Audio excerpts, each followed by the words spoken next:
इरफान साहब के इनकार पर आयरा जहर खा लेती है। अब जैसे ही बनी आयरा के कमरे में आती है तो आयरा को बेहोश पड़ा देखकर जोर से चीख मार देती है। इरफान साहब फौरन पहुंचते हैं और देखते हैं आयरा ने जहर खा लिया है। इरफान साहब तुरंत आयरा को गाड़ी में बैठाकर अस्पताल लेकर जाते हैं। डॉक्टर्स फौरन आयरा को आईसीयू में शिफ्ट कर देते हैं। मनीष इरफान साहब से कहती है, ये सब कुछ आपकी वजह से हुआ।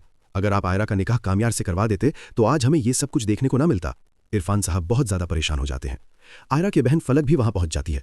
वो तुरंत कामयार को कॉल करती है और कहती है, कामयार, आयरा ने जहर खा लिया है, हम सब उसे अस्पताल लेकर आए हैं, तुम फौरन आ जाओ। ये सुनते ही कामयार एकदम हैरान हो जाता है। वो तुरंत अपने घर वालों के साथ अस्पताल पहुंचता है।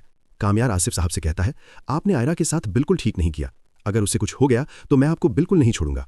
इतने में डॉक्टर आते हैं और आसिफ साहब से कहते हैं, पेशेंट कामयार का नाम ले रही है, अगर आप में से कोई है तो पेशेंट से मिल सकता है।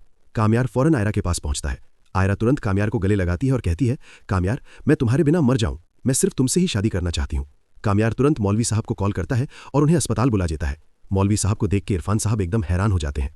कामयार मौलवी साहब से कहता है, आप फौरन मेरा और आयरा का निकाह करवा दीजिए, मैं अब आयरा को और परेशान होता हुआ नहीं देख सकता। लेकिन आयरा के पिता इरफान साहब कहते हैं, अभी आयरा का बाप जिंदा है, तुम कौन होते हो मेरी रजामंदी के बिना मेरी बेटी से निकाह करवाने वाले। तभी बनी इरफान साहब से कहती है, मैं अब आपकी वजह से अपनी बेटी को कोई और गलत कदम उठाते हुए नहीं देख सकती। कामयार और आयरा का निकाह अभी और इसी वक्त होगा। जैसे ही मौलवी साहब आयरा और कामयार का निकाह पढ़ाने लगते हैं, अचानक कामयार के डैड को घर के नौकर की कॉल आती है। कामयार की दादी बेहोश हो गई। कामयार निकाह पढ़ाए बिना ही अस्पताल से घर की तरफ भागता है और तुरंत अपनी दादी को अस्पताल लेकर पहुंचता है। जैसे ही कामयार की दादी को होश आता है, कामयार से कहती है, बेटा, मैं चाहती हूं कि जाते जाते तुम्हारी और आयरा की शादी देख लूं, अब शादी में देर मत करना। कामयार अपनी दादी से कहता है, आपकी ये ख्वाहिश मैं बहुत जल्द पूरी करने जा रहा हूं। अब मेरी और आयरा की शादी में कोई भी रुकावट नहीं डाल सकता, क्योंकि आयरा में अपनी मोहब्बत का सबूत दे दिया है। डॉक्टर्स आयरा को डिस्चार्ज कर देते हैं। इरफान साहब उसे घर ले आते हैं। आयरा कामयार से शादी करने के लिए बहुत ज्यादा बेकरार होती है, लेकिन अचानक कामयार की दादी की तबीयत फिर बिगड़ जाती है। कामयार घबराहट में डॉक्टरों को बुलाता है। डॉक्टर्स तुरंत दादी को आईसीयू में शिफ्ट कर देते हैं और कहते हैं, अब सिर्फ दुआओं की अपील है। ये सुनकर कामयार बेहद परेशान हो जाता है। वो आयरा को कॉल करके कहता है, आयरा, दादी की तबीयत बहुत ज्यादा खराब है, डॉक्टरों ने दुआओं के लिए कहा।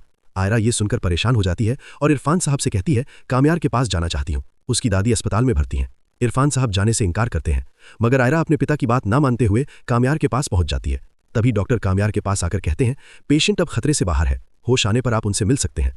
कामयार ये सुनकर बहुत खुश हो जाता है। कामयार की दादी को होश आता है और वो कामयार का नाम लेती है। कामयार तुरंत अपनी दादी के पास पहुंचता है। दादी कहती है, बेटा, मैं बस तुम्हें और आयरा को एक होता हुआ देखना चाहती हूँ।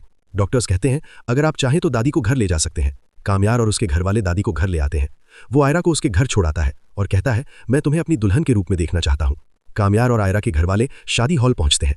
मौलवी साहब आयरा और कामयार का निकाह पढ़ाते हैं। मौलवी साहब कामयार से पूछते, क्या आपको ये निकाह कबूल है। कामयार 3 बार कहता है, मुझे ये निकाह कबूल है। आयरा भी कहती है, मुझे ये निकाह कबूल है। आयरा कामयार को पाकर बेहद खुश होती है। कामयार आयरा को घर लाता है और मुंह दिखाई पर उसे डायमंड का लॉकेट गिफ्ट करता है। आयरा ये देखकर बहुत खुश हो जाती है।